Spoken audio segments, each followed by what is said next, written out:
On saura dans la nuit s'il va survivre ou pas. T'avais 4 mois. J'ai passé la nuit à côté de toi à l'hôpital. Je n'ai pas dormi parce que je voulais t'entendre respirer. Maintenant, ça fait des années et des années que la parole donnée ne vaut plus rien. Même avec ton meilleur ami, pour pas le perdre. Bien sûr. Il faut faire un contrat. ChatGPT va remplacer les avocats. Tu penses ? Non, je pense pas. Sur ChatGPT, moi je trouve ça extraordinaire. Et ça me fait peur. Pourquoi ? Ça me fait peur parce que, si tu veux, les machines prennent le pouvoir sur l'humain et mis dans des mains mal intentionnées, ça peut faire très mal. On va prendre le cas de Johnny Hallyday. On va pas dire c'est un génie. Unique ne veut pas dire que tu es un génie. Le génie, forcément, par définition, est unique. Combien j'ai vu de parents, pour eux, leur fils, c'est le futur Mbappé, quoi. Quand tu le mets sur le terrain, on en est à des années-lumière.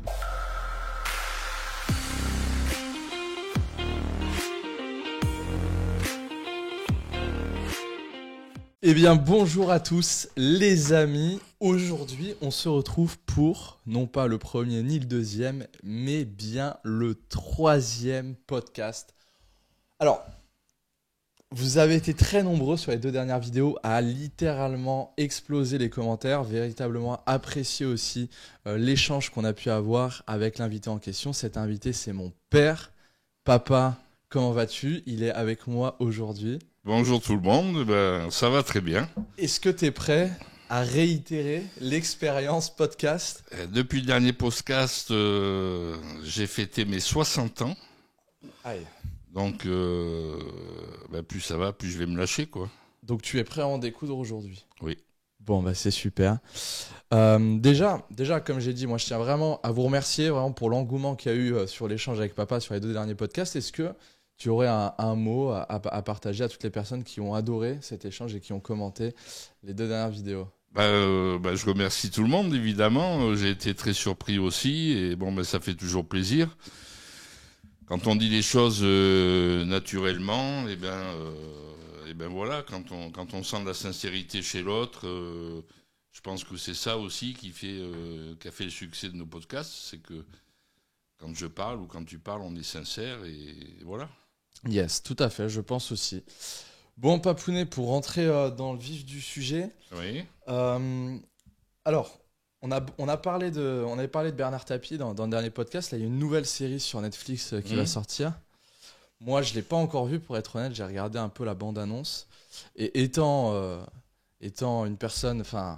j'ai regardé beaucoup de documentaires sur lui, etc. Toi, tu as pu le côtoyer, tu m'en as parlé d'une certaine manière. J'ai quand même le sentiment que c'est un reportage qui n'est pas vraiment représentatif de sa vie, mais du moins qui est axé vraiment à charge et pas vraiment, on va dire... Pas du tout. Ah ouais, il n'est pas à charge Alors, il sort demain. J'ai vu une interview du fils à Bernard Tapie, Laurent. Qui explique que les acteurs sont géniaux. D'accord. Que même tous les seconds rôles, et ce qui est rare dans les séries, jouent vraiment très très bien. Mais lui, il dit qu'il y avait beaucoup mieux à faire. Parce qu'en fait, après, c'est un parti pris. Parce qu'il faut savoir que le film a été fait par le fils à Séguéla, le publicitaire, qui était le meilleur ami de Tapie. Ah oui. Et le fils n'a pas demandé l'autorisation à la famille. Ouais. Et ça, Laurent Tapie dit que c'est tout à fait normal, que son père n'aurait pas demandé non plus, c'était pas le genre à demander la permission. Ouais. Donc si tu veux, lui il a vu et je trouve qu'il a un regard, c'est un gars qui est assez objectif, Laurent Tapie, et il a expliqué que ce qui gênait en fait, c'est qu'ils ont pris des choses, véridiques, mais autour ils ont brodé un peu de fiction. Voilà. Donc, c'est ça qui lui a paru bizarre. Et puis, dans le film, dans la série, il a que 2 enfants alors qu'ils sont 4. C'est pas les mêmes prénoms. Bon, après, voilà, c'est une fiction mélangée à la réalité. Donc, mais bon, moi personnellement, il y a eu le jugement de Laurent Tapie, là. Demain, je vais le regarder. Et puis, je me ferai ma propre opinion. Mais apparemment, c'est pas à charge, non ? Non, ok. Après, je trouve que l'acteur principal qui joue Bernard... en fait, l'enjeu, c'est d'interpréter du coup le personnage de Bernard avec autant de charisme que lui avait. Et je trouve que, je sais plus comment il s'appelle, le personnage principal qui joue Bernard. Pour le coup, je trouve qu'il lui ressemble. Il n'y arrive pas. En fait, il n'a pas reproduit, je trouve, le Bernard qu'on connaissait Tu vois, c'est dur de reproduire un personnage comme ça. J'ai vu une interview de lui aussi c'est dur. chez Delahousse, là. Et non, il paraît qu'il joue super bien. C'est vrai que de temps en temps, mais il ne voulait pas... dénaturer. Il ne voulait pas rentrer dans... Comment dire ils lui ont mis 2-3 petites prothèses pour que ça ressemble un petit peu plus, mais il ne voulait pas faire du copier-coller. Ce qui est tout à fait louable pour un acteur. Il est rentré dans la peau du personnage, voilà. Mais il voulait pas ressembler à Bernard Tapie. Mais encore une fois, moi je me ferai. Ouais. J'aime pas donner des opinions moi aussi, ou juger quand je vois pas la chose. Voilà. Bon, Papa Lambert. Oui. Quelles sont les actus qui t'ont marqué toi ces derniers temps? Parce que du coup, ça fait quelques temps du coup qu'on s'est revus. C'est quoi un petit peu les choses qui te sont arrivées, qui se sont passées dernièrement, qui t'ont marqué dans le bon sens comme dans le mauvais sens? Mais est-ce que tu aurais Moi, il m'est pas arrivé grand-chose. Je continue ma vie. Ce qui marque, je pense, ce qui marque tout le monde, c'est les violences constantes tous les jours des violences dans les banlieues avec les dealers. Les mecs qui tirent à la Kalachnikov, les gamins qui se prennent des balles perdues. En fait, c'est un peu tout ça. Et puis, depuis hier, oui, c'est vrai que j'adore le Maroc, comme tu sais. J'adore Marrakech, j'adore le Maroc. J'ai une amie là-bas, Asma, que tu connais, qui est là-bas. Donc, je lui ai fait un SMS tout de suite pour savoir...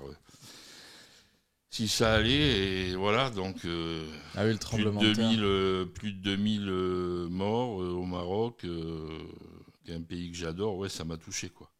Là, en général, même si ça se passe ailleurs, ça me touche aussi, mais avec le Maroc, on a une proximité, toi et moi, qui est assez tenue, quoi, et bon, c'est vrai que ça m'a fait pas mal de peine, quoi. Ouais. Voilà, donc en fait, l'actualité, si tu veux, bon, elle n'est pas très reluisante, quoi. Ouais. Voilà. Mais bon, il y a la Coupe du Monde de rugby qui a commencé. Donc, pendant 2 mois, on va parler un peu de rugby et puis on va mettre les choses un peu plus dures sous le tapis, quoi. J'aimerais, dans l'un des derniers précédents podcasts, on a parlé de... Alors oui, Père Lambert, en plein podcast, fume sa cigarette. Alors j'ai essayé de négocier avec lui, c'est innégociable. Non, c'est innégociable. Donc c'était soit il venait avec sa cigarette, soit il ne venait pas. Donc évidemment... Je vais recommencer. Donc on a accepté.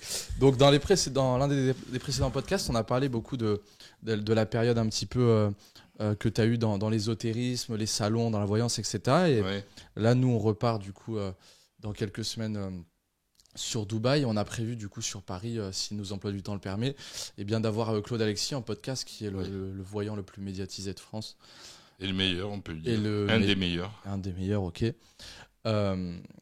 Et on n'a pas forcément aussi abordé, parce que c'est pour le temps un des plus gros, un fléau aussi dans cette industrie qui est la voyance, l'ésotérisme. C'est les dérives qu'il peut y avoir.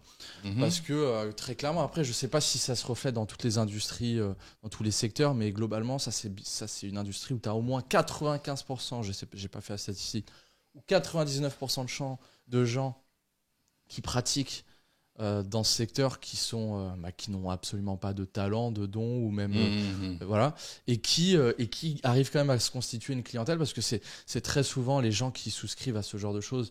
Alors pas tout le monde, encore une fois, et c'est pas offensant, hein, mais des gens, on dit voilà, ils sont un peu faibles d'esprit, qui cherchent justement à se rassurer, etc. Alors pas que. Parce que je pense d'ailleurs Claude Alexis avait sorti une phrase que j'ai bien aimée, c'est que tout le monde ne croit pas à la voyance, alors que tout le monde consulte en secret, je crois. Il y a bien sûr, comme ça. Bien sûr. Mais il y a beaucoup de dérives. Toi, qu'est-ce que tu en penses? Et dans ton petit parcours, qu'est-ce que tu as pu remarquer justement avec les voyants, les gens qui sont dans l'ésotérique, etc. Est-ce qu'il y a des choses qui t'ont marqué? Oui, bien sûr. C'est un milieu, si tu veux, où il y a une telle concurrence déjà. Donc, la plupart, ils ne peuvent pas se voir en peinture. C'est une concurrence effrénée. Comme d'autres domaines, hein, c'est pas spécialement la voyance. Le problème de la voyance, c'est que, en plus de ça, se greffent des charlatans. Et ils sont, on va dire, grosso modo, j'exagère peut-être un peu, mais à 80%, c'est des charlatans. Pour un bon, t'en as 100 de mauvais, quoi. soit mauvais et qui se croient bons, d'accord ? Donc ils croient en ce qu'ils font. Puis t'en as d'autres qui font des trucs en sachant qu'ils sont là pour berner les gens, quoi. Tu vois ? Je vais te donner une anecdote. J'étais en rapport avec un média, je peux pas te dire le nom, un média sur l'ésotérisme, et j'étais avec le boss, et puis un jour il me dit l'idée, il me dit je vais t'en raconter une, c'est énorme. Et il me dit tu vois, Madame X, on va l'appeler, elle pleurait parce qu'elle était sur la plateforme de voyance. Tu sais qu'il y a des plateformes où les gens téléphonent. Hein. Et elle pleurait, elle vient me voir en pleurant, elle me dit ça marche pas pour moi, je comprends pas, qu'est-ce que je peux faire d'autre, machin et tout. Et lui, en rigolant, il lui dit ben, fais des vies antérieures. Tu vois ? Les vies antérieures, personne ne peut vérifier. Si je te dis dans ta vie antérieure, t'étais ci, t'étais là, est-ce que c'est invérifiable ? Ouais. Eh ben, crois-moi, du jour au lendemain, elle a fait des vies antérieures, puis comme elle avait un peu de bagou, eh ben, ça a marché. Donc voilà. C'est-à-dire que je me suis toujours dit, moi, Ouais. je le ferai jamais, même si j'avais plus rien à bouffer, parce que je j'aime pas trahir des gens. À l'époque, j'avais les cheveux très longs. Ouais, Je me serais mis un bandeau sur la tête, comme ça. Ah oui. Un look, tu vois, j'avais déjà un look. Ouais. Tu mets un look. Tu t'inscris dans un salon. Tu prends un nom à la con, tu vois. Ouais. Didier machin ou machin. Vie antérieure. Ah oui. 50 € la consulte. Ça marche. Ça marche. Moi, j'ai vu un type. Mais pourquoi ça, c'est fou. J'ai vu un type un jour vendre des bouteilles. Mais je crois que tu étais avec moi sur le salon. Je t'avais emmené quand je vendais les crêpes d'escargot. Le mec vendait des petites bouteilles d'eau en disant qu'elles avaient été bénites. Et les gens achetaient 5 € la petite bouteille d'eau. Mais oui, mais tu as des trucs. Non, mais tu as des trucs énormes. Et moi, ce que j'aime dans Claude Alexis, c'est que il combat tout ça.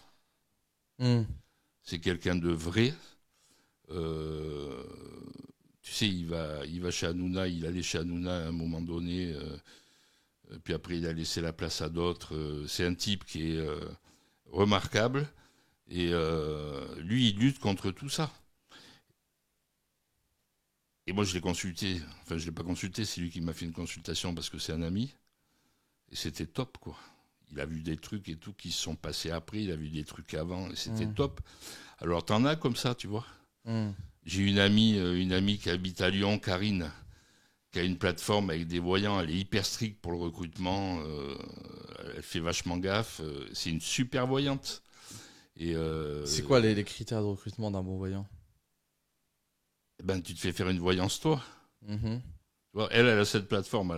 Je crois qu'elle a 75 voyants. La plateforme s'appelle Angel Line. Au passage, j'ai fait un peu de pub.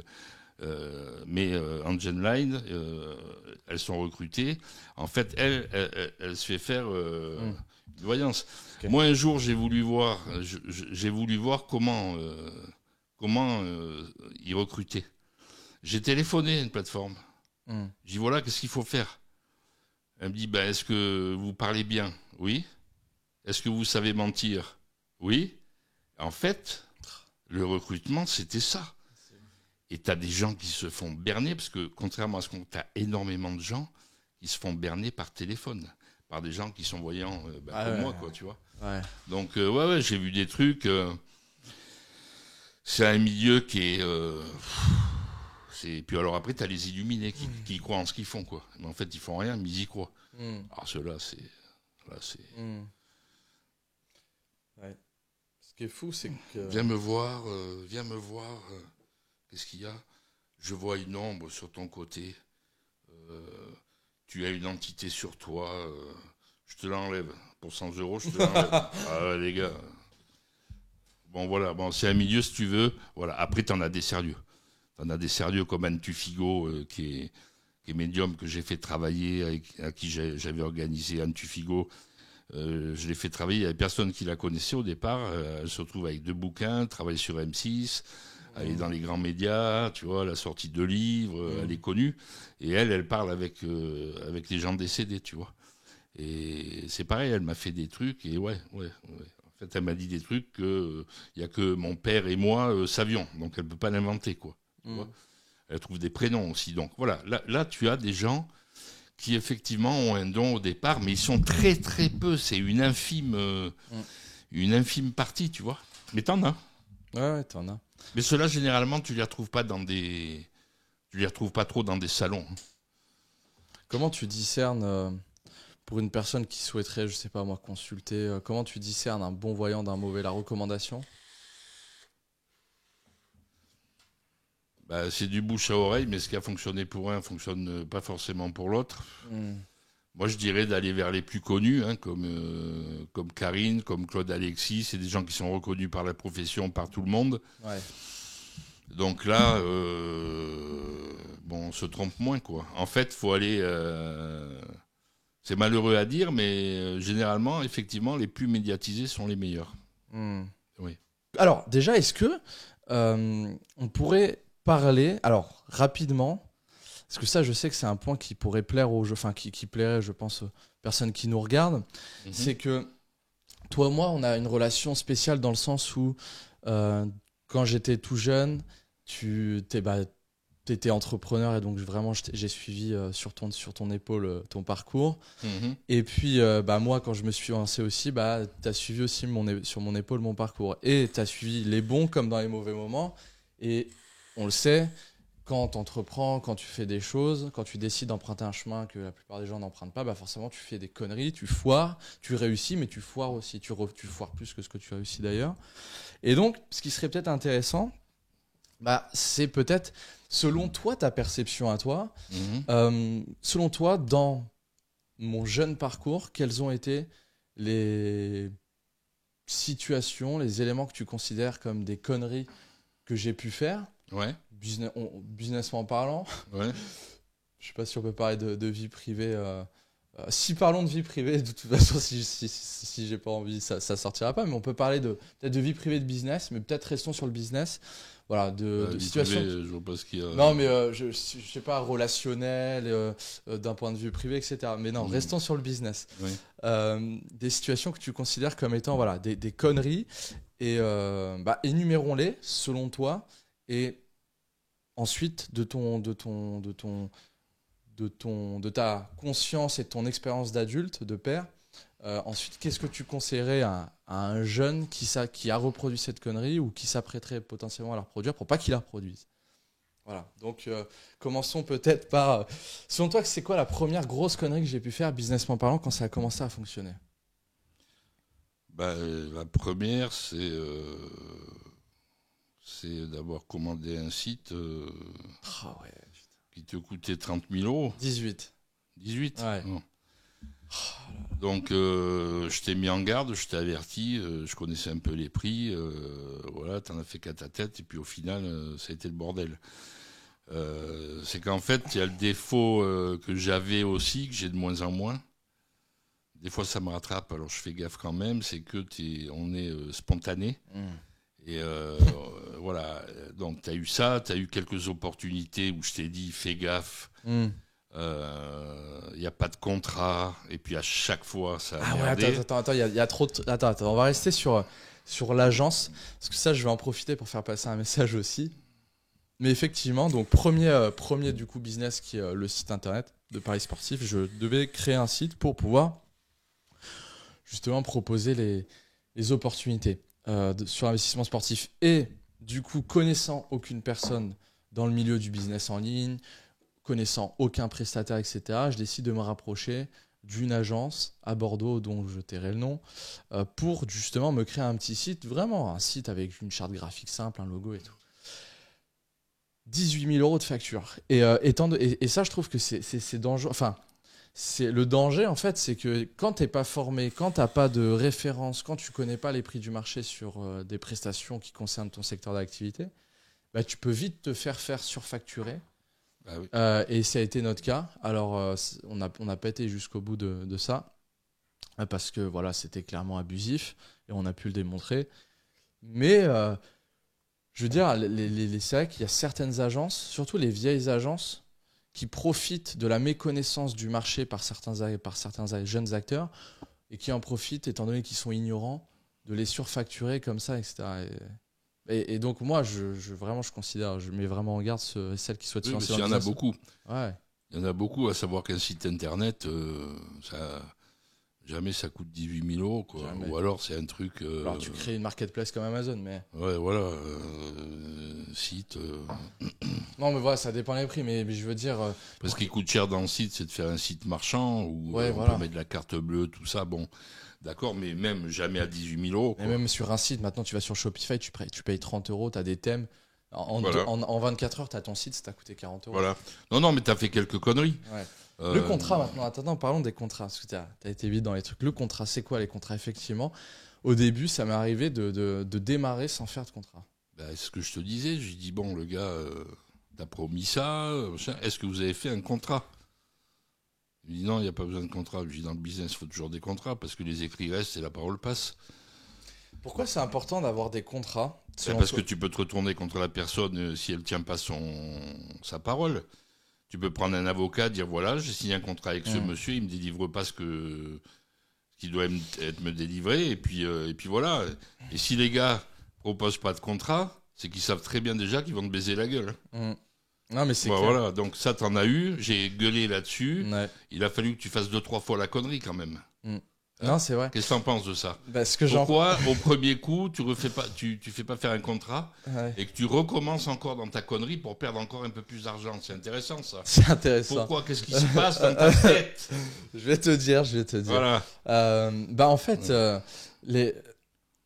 moi, mon erreur, effectivement, ça a été de me dire je veux faire appel à quelqu'un pour un travail ou pour une prestation quelconque.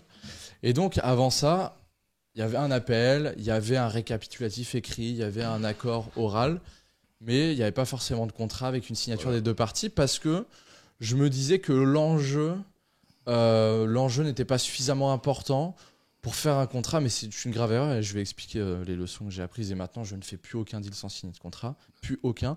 Mais c'est vrai qu'avant, il pouvait y avoir ce truc où je considérais des nouveaux partenaires business trop rapidement comme des potes, je laissais l'affect un peu trop rapidement rentrer en jeu et donc je me disais bon, cette personne de toute façon elle m'a donné sa parole, ce que j'appelle la poignée de main virtuelle, c'est un engagement, j'accordais trop d'importance à la parole parce que mais le truc de dire téléphone en silencieux, Père Lambert, il est en silencieux. Le truc de la poignée de main, on top et on fait affaire, c'était il y a 40 ans, ça. Ouais. Allez, encore il y a 30 ans, je vais dire, où effectivement, tu faisais un deal, tu te tapais dans la main et ça marchait comme ça. Ouais. Par contre, s'il y avait embrouille... Bagarre. Mais voilà. Pas forcément, mais ça se savait sur la place publique. Voilà. Maintenant, ça fait des années et des années que la parole donnée ne vaut plus rien. Plus rien. Mais c'est ça. T'as des mecs qui sont là que pour te baiser la gueule. Mais moi, je refuse, c'est tout. Moi, je refuse justement de penser ça parce que je veux croire et je veux en tout cas attirer des gens avec qui je travaille, qui justement ont le sens de la parole, ont le sens de la loyauté. Mais maintenant, ça n'empêche pas de se baquer effectivement avec un contrat. Et évidemment, étant donné qu'on est dans un monde où on ne peut faire confiance à personne et que de toute façon, personne ne se fait confiance, et c'est pour ça que les contrats existent, parce que les gens, on ne se fait pas suffisamment confiance. Donc, effectivement... Même avec ton meilleur ami, pour pas le perdre, bien sûr, il faut faire un contrat. C'est très important. C'est tout. Ouais. Voilà, c'est fini ça, le temps où on se topait dans la main, on dit ouais, allez, on fait le deal et tout, c'est terminé ça. Les gens avaient un certain honneur que maintenant, tout ça a disparu, c'est l'ancien temps si tu veux, c'est un autre temps. Donc maintenant, il faut faire avec les armes. Mais moi, je suis pour utiliser les bonnes valeurs de l'ancien temps pour les utiliser dans le monde d'aujourd'hui. Oui, mais là, tu peux pas, parce que là, avant, tu pouvais faire comme ça, le deal, et puis ça marchait. Oui. Et puis maintenant, tu peux plus. C'est pas possible. Non, c'est pour ça qu'il faut effectivement se baquer avec un contrat où c'est important. Je pense que c'est important. C'est malheureux d'en être arrivé là. Mais mais il faut considérer que c'est comme ça maintenant, c'est pas autrement. Non, c'est bien, c'est de la confiance cristallisée, un contrat. Et non, de toute façon, je pense même dans une relation homme-femme, je serais même pour faire un contrat avec les attentes de chacun et chacun signe. Ok, je suis d'accord à l'instant T de ça et tous les trimestres ou tous les ans, le contrat où tu le regardes avec. Et moi, je vais même plus loin. Les contrats qui sont faits, faut le faire viser par ton avocat. Ah oui. Parce que les mecs, des fois, moi, je peux te faire un contrat demain. Ouais. Je peux te faire un contrat, mais s'il faut, mon contrat, il n'est pas valable. Il faut que ce soit validé par un avocat. Tu sais que moi, ça, je c'est une sors énorme plus connerie. de ça. Tu sais que c'est une énorme connerie, ça. Tu sais que ça c'est le plus gros business des avocats, c'est que la plupart des gens pensent que un contrat, pour qu'il soit valable, il doit être écrit et validé pour un avocat. C'est faux. Tu sais qu'un contrat, on prend une feuille blanche, toi et moi, on met nos attentes respectives, on signe tous les deux avec notre signature propre, ça a autant de valeur que un contrat qui est signé avec Maître Dupont. Oui, apparemment oui, mais moi je préfère le faire viser par un avocat. Tu le fais viser par ChatGPT, c'est très bien. Moi, ils vont remplacer, le ChatGPT va remplacer les avocats, donc. Tu penses ? Non, je pense pas. C'est une règle. Ça, tu vois, c'est les métiers qui sont tellement. Au pénal, non, parce que pour les assassins, tous ces gens-là, c'est des plaidoiries, donc quoique les plaidoiries peuvent être faites sur ChatGPT, mais non, mais je sais pas en fait. ChatGPT, c'est quoi ton point de vue là-dessus, toi ? Sur ChatGPT, écoute, moi je trouve ça extraordinaire. Je vais pas te le cacher, je trouve ça extraordinaire, mais ça me fait peur. Pourquoi ? Ça me fait peur parce que, si tu veux, on va dire, entre guillemets, les machines prennent le pouvoir sur l'humain et mis dans des mains mal intentionnées, ça peut faire très mal. Et comme des gens mal intentionnés, t'en as partout sur la planète, moi ça me fait... C'est vrai que le produit, c'est sûr, c'est extraordinaire. Mais bon, moi ça me fait peur. En fait, le transhumanisme me fait peur, quoi. Maintenant, regarde, si tu regardes, pour donner du contexte aussi aux gens qui nous regardent, là récemment, tu avais besoin étant donné que tu es bénévole d'un club de foot, tu avais besoin d'un, comment on appelle ça, pas un nom, mais un mantra, qu'on appelle ça. Un slogan. Un slogan, voilà. Et on a donné des directives à ChatGPT et il t'a sorti une liste de slogans et ça t'a permis de trouver un slogan. Non, moi je pense que... écoute, de toute façon, on ne peut pas aujourd'hui savoir l'impact que ça aura dans 10 ou 20 ans. Maintenant, ce qui est certain, c'est que ça rebat les cartes. Ça permet justement... ça va certes éteindre beaucoup de secteurs, de métiers, etc. Mais ça va aussi ouvrir énormément de nouveaux métiers, nouvelles opportunités, comme dans l'arrivée d'Internet. Les gens ont dit Internet, machin, ça va. Non, mais là, c'est au-delà d'Internet. Là, c'est différent, c'est puissance 1000. Là, c'est. Enfin bon, on verra. Mais moi, le transhumanisme m'a toujours fait peur. J'ai vu pas mal de choses comme ça à la télé, des gens qui étaient pour ça et qui en parlaient. Moi, ça me glace un peu le sang. Enfin bon, après, on verra. De toute façon, c'est pas moi qui vais pouvoir y faire quelque chose. Qu'est-ce que t'en penses, toi ? Non, je pense que de toute façon, nous, à notre niveau, on ne peut rien y faire. Voilà. Moi, je pars du principe, soit tu prends alors, toi, c'est peut-être différent par une génération, etc. Mais par exemple, nous, dans le métier du business en ligne, moi, ChatGPT, j'ai pris le pas de direct, quoi. Parce que c'est soit j'apprends à utiliser ça à mon avantage, soit je vais me faire bouffer. Il faut. Du coup, et puis j'ai bougé pas mal de gens dans la société parce que ChatGPT pouvait faire leur boulot. Leur boulot, hein. Ça me donne même des idées. Tu vois, les titres, les sujets, les vidéos, etc. Pour ça, non, moi, ma génération, c'est soit on prend la vague, soit on prend la vague comme un surfeur. Faut la prendre. Soit on va se faire défoncer. Ah oui, c'est clair. Non, mais ça, c'est... En fait, chaque époque, voilà. C'est révolution. Ben oui. Ouais. Ok, Père Lambert. Alors, restons peut-être sur les conneries. Donc, en plus, tu me les as bien ressortis. Ceux-là, c'est intéressant. Ça me permet de me rappeler un peu des conneries que j'ai pu faire et qui ne sont pas à refaire. Donc, on a parlé des contrats. On a parlé de payer bien trop cher un site internet. Est-ce que il y en a d'autres que j'ai pu...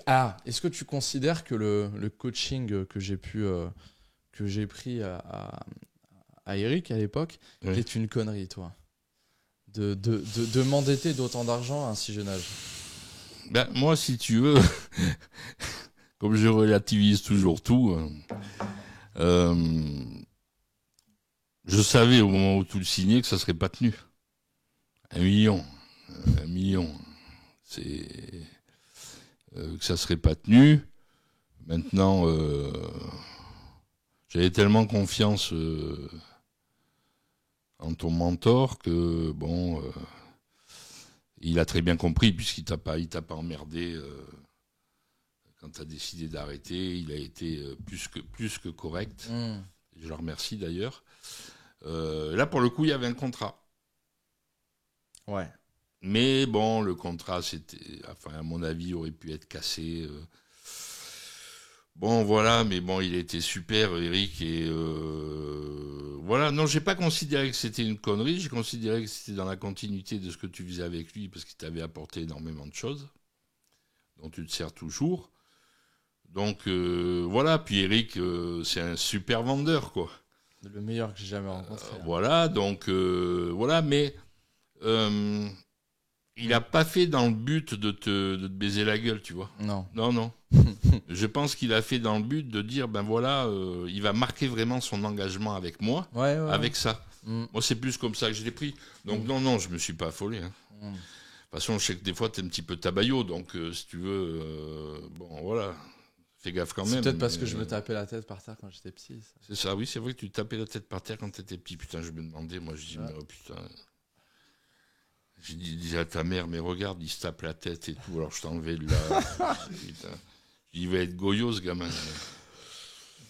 Et j'ai aussi un traumatisme crânien derrière la tête aussi. Oui. Ou devant. J'en ai un ou deux. C'est peut-être ce qui explique aussi. Ah oui, ta mère, t'es tombé de la table à langer, ça, ils le savent pas, les internautes, là. Ouais, là, donc alors, t'avais 4 mois, je crois. Ta mère a eu un moment d'absence. On te retrouve par terre, t'étais tombé sur le crâne. Direction l'hôpital. Le mec me dit, le pronostic vital est engagé. Je sais pas si tu vois le truc. Oui. On saura dans la nuit s'il va survivre ou pas. T'avais 4 mois. Ah, putain. Putain, énorme. J'ai passé la nuit à côté de toi à l'hôpital. Je n'ai pas dormi parce que je voulais t'entendre respirer. Tu vois? Ah ouais, là, ça a été énorme.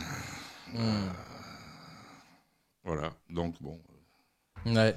Ensuite, il y a eu l'époque. Et ouais, hein. Non, c'est fou. Et puis ensuite, il y a eu l'époque. Donc ensuite, l'époque d'Eric, du coup, s'est passée. Est-ce que t'en aurais une grosse autre marquante pour clore peut-être ce sujet? De conneries que t'es faites dans le business? Ouais. Oh, je vois attends, et du coup, t'as pas donné. Si t'as donné ton avis sur le contrat. Mais sur, par exemple, une personne qui s'apprêterait peut-être à se faire surfacturer ou à payer bien trop cher un bien et un service qui est au final accessible à tous, qu'est-ce que tu donnerais comme conseil? Non, mais je crois que c'est le conseil que tout le monde pourrait donner, hein, pas plus ni moins. Quand vous voyez une grosse somme et que vous avez l'impression que ça correspond pas trop à ce que vous demandez, faut se renseigner, faut faire plusieurs devis déjà. Voilà. Faut en parler à des gens qui connaissent ça. Ouais. Et on vous dira, finalement, ça vaut pas 18 000, mais ça vaut 5 000, quoi. Tu vois? Mais le truc de faire plusieurs devis, de mettre plusieurs prestataires en concurrence, bien sûr, c'est trop important. Bien sûr.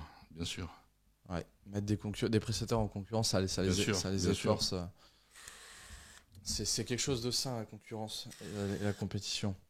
Surtout dans le milieu du business.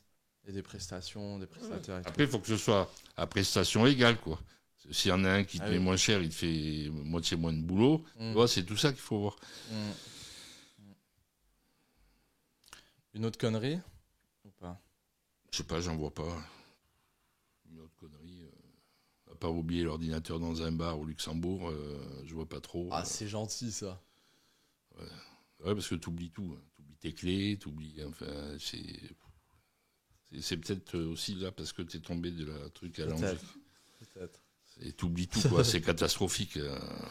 Ouais, ben, Joao, ton bras droit qui est là, il le sait. Il se marre à chaque fois. Je le tiens de qui, ça? Mais non. Ah si, t'es exceptionnel. Là. J'étais un petit peu tête en l'air, mais... Non, mais attends. Mais pas autant que toi, non. Mais combien de fois ça t'est arrivé de rentrer à l'appart? Tu perds tes cartes bleues une fois tous les 6 mois. Non, c'est catastrophique. Écoute-moi bien. T'es à Dubaï, tu oublies ton téléphone dans le taxi, faut que le mec te le ramène le lendemain. Non, mais attends. Non, toi, t'es champion du monde. Champion du monde. Allez, je suis peut-être à 10% plus que toi. Mais non, alors pas 10. Toi, non, attends. 50%. Ça t'est arrivé plein de fois de sortir de chez toi, d'aller à ta voiture, d'oublier tes clés. Oui, mais ça, c'est autre chose. C'est pas des choses que je perds. Ouais, t'en as pas. Ouais. Moi, j'ai pas d'exemple à te citer. Ouais. Mais t'es pas si mal parce que ça, je le tiens de toi. Ouais. Arrange-toi comme tu veux. Il est chaud aujourd'hui. Hein. Il est chaud. Hein. Arrange-toi comme tu veux. Mon père, en tout cas, les génies sont toujours des êtres déséquilibrés. Ouais, mais je crois pas que tu sois un génie. Moi, je pense que je suis déjà... Des génies, j'en connais pas, moi. Moi, si, j'en connais. À part dans l'art, il y avait des génies, mais je ne pense pas que tu sois un génie. Écoute, je vais te faire redescendre. Dans certains domaines, tu sais que pour moi, être un génie, qu'est-ce que ça signifie pour toi, être un génie? Tiens. Qu'est-ce que ça signifie?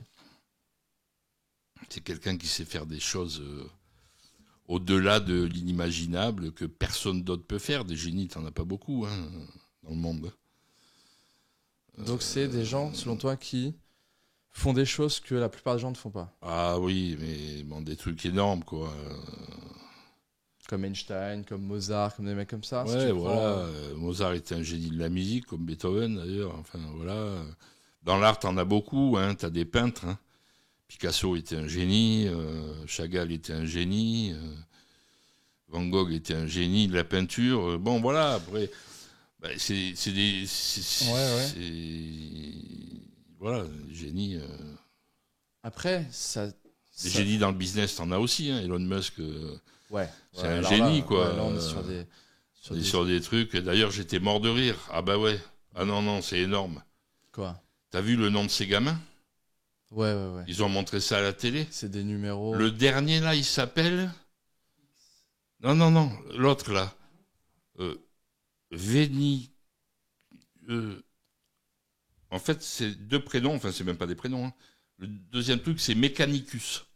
Oh, le truc, tu dis... C'est énorme. Non, mais le mec, il a un grain, quoi. Il a un grain, mais c'est un génie. Parce que tous les génies ont un grain.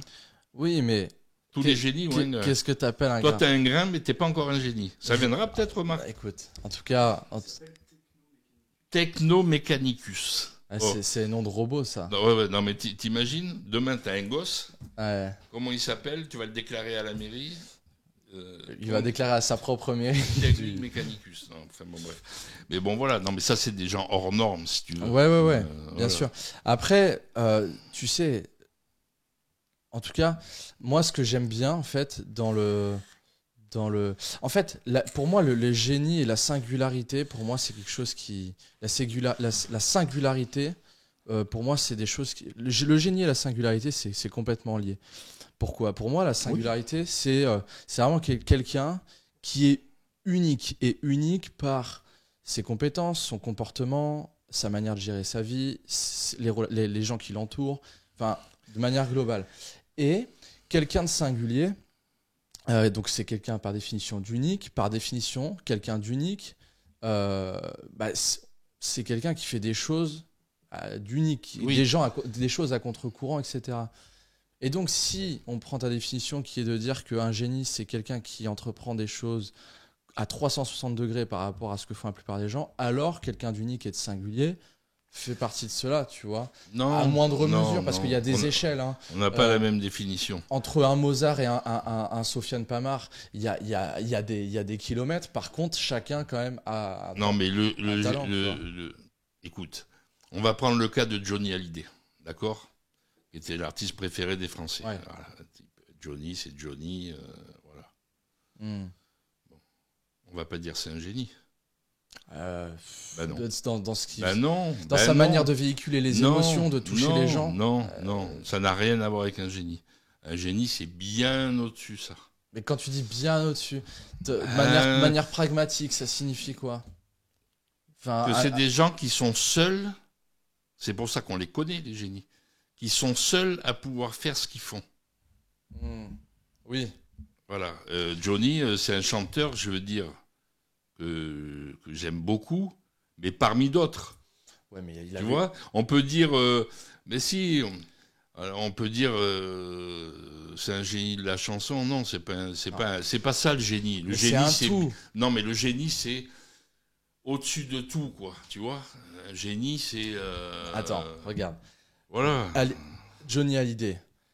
Sa prestance, sa manière de chanter, sa voix, sa manière de véhiculer les émotions, son talent de compositeur, tout ça fait qu'il est unique. Il composait pratiquement pas. Tout ça fait que ça le rend unique, d'accord ? C'est un tout, c'est un package. Qu'il soit unique, ça c'est sûr. Mais c'est pas pour autant un génie. Selon toi, qu'est-ce qui fait du Sardou est unique. Ouais, mais c'est pas un génie. Restons sur un mec comme Hallyday qui internationalement a fait un exploit. Ce gars-là. Internationalement, il est connu dans le monde entier. Hein. Non, mais il a été aux États-Unis faire un concert, ça a été un bide complet. Donc il était à Las Vegas. non, mais attends. Faire un concert, ça a été un bide. Ses albums sont quand même vendus dans le monde entier. Il est connu quand même internationalement, quand même. Je te dis pas qu'il est pas connu, mais il a pas vendu des albums dans le monde entier. D'accord, mais ça reste quand même une figure. Ouais, même d'accord. Prenons même au niveau. C'était le boss en France. Voilà. Oui. Mais ça n'a rien à voir avec un génie. Tu vas écouter ton père? Non, moi je vais te dire que qu'est-ce qui fait du coup, alors si ça n'a rien à voir avec un génie, que cette personne a capté autant d'attention? Oui, mais parce qu'il est unique. Il est unique. Voilà. Mais unique ne veut pas dire génie. Par contre, un génie est unique. Tu vois ce que je veux dire? Bah non. Unique ne veut pas dire que tu es un génie. Mais le génie, forcément, par définition, est unique. Ouais. Il y a un génie, tu as des génies dans le business, tu as des génies dans la chanson, j'en vois pas. Disons que je capte, c'est que toi, tu places vraiment les génies, tu prends des Mozart, des Einstein, des Elon Musk, oui. et voilà, c'est que tu les places à l'extrême. Alors qu'il y a des intermédiaires qui, pour moi... Mais qui ne sont pas des génies, puisque c'est pas eux qui sont plus hauts. Tu les qualifies autrement. Non, mais c'est ça qu'il faut comprendre. C'est que... Pour moi, quelqu'un déjà... En fait, pour moi, je fais pas de différence entre vraiment l'unicité, la singularité et le génie. Parce que pour moi, quelqu'un vraiment qui est singulier... Par exemple, tu peux prendre dans le milieu du football, dans n'importe quel milieu, quelqu'un d'unique et de singulier, pour moi, mais vraiment avec des traits qui sont appuyés, c'est déjà quelque part une marque de génie parce que c'est de l'ordre de l'unicité. Et pour moi, quelqu'un qui fait des choses uniques... Donc il y a plein de génies alors, en fait. Les amis, très important, si vous appréciez notre contenu, je vous invite à vous abonner à la chaîne si ce n'est pas encore fait, à liker la vidéo, activer la petite cloche pour être averti en temps réel des sorties des nouvelles vidéos. Et aussi, si vous souhaitez savoir comment je peux vous accompagner personnellement avec mon équipe à atteindre vos objectifs et à gagner en liberté financière, c'est les premiers liens dans la description. Ceci étant dit, reprenons. Alors, moi, si on fait la différence entre quelqu'un de singulier et de génie, pour moi, génie, on va dire, c'est vraiment le côté extrême. Donc là, je te rejoins sur le fait que des génies, si on parle des mecs comme Mozart, comme Musk, etc., c'est 0,001% de la population et t'en as peut-être un ou deux tous les siècles. Donc si on prend, mais des gens qui sont uniques, singuliers et qui ont une vie extraordinaire, c'est autre chose. T'en as plus, c'est autre chose, mais ça reste, voilà, il y en a quand même. Mais ils n'ont pas, on ne doit pas les affubler du nom de génie. Voilà. Alors, ce sont des êtres uniques parce que ce qu'ils font, pas grand monde peut le faire. Mais le génie est au-dessus, c'est l'Olympe. Le génie, voilà. D'ailleurs, tu as une phrase je sais pas si tu connais cet artiste, Nekfeu, qui est un rappeur de notre génération, qui dit. Oui, j'ai entendu parler. Le génie est souvent seul. C'est ça. C'est sûr, parce que par définition, un génie, si tu veux, souvent c'est un incompris. Ouais. Et socialement, ces gens-là ont beaucoup de mal. J'en ai connu un, moi. J'ai connu un surdoué à l'époque. Je devais avoir 12 ans, 13 ans. C'est une amie à ma mère. Alors le gars, il prenait une guitare, il jouait... Il faisait des maths. Enfin, le truc de dingue. Alors, moi, j'étais un cancre. Alors, quand il venait à la maison, je t'en parle même pas. Ouais. Donc, tout ce qui touchait, t'as des gens comme ça.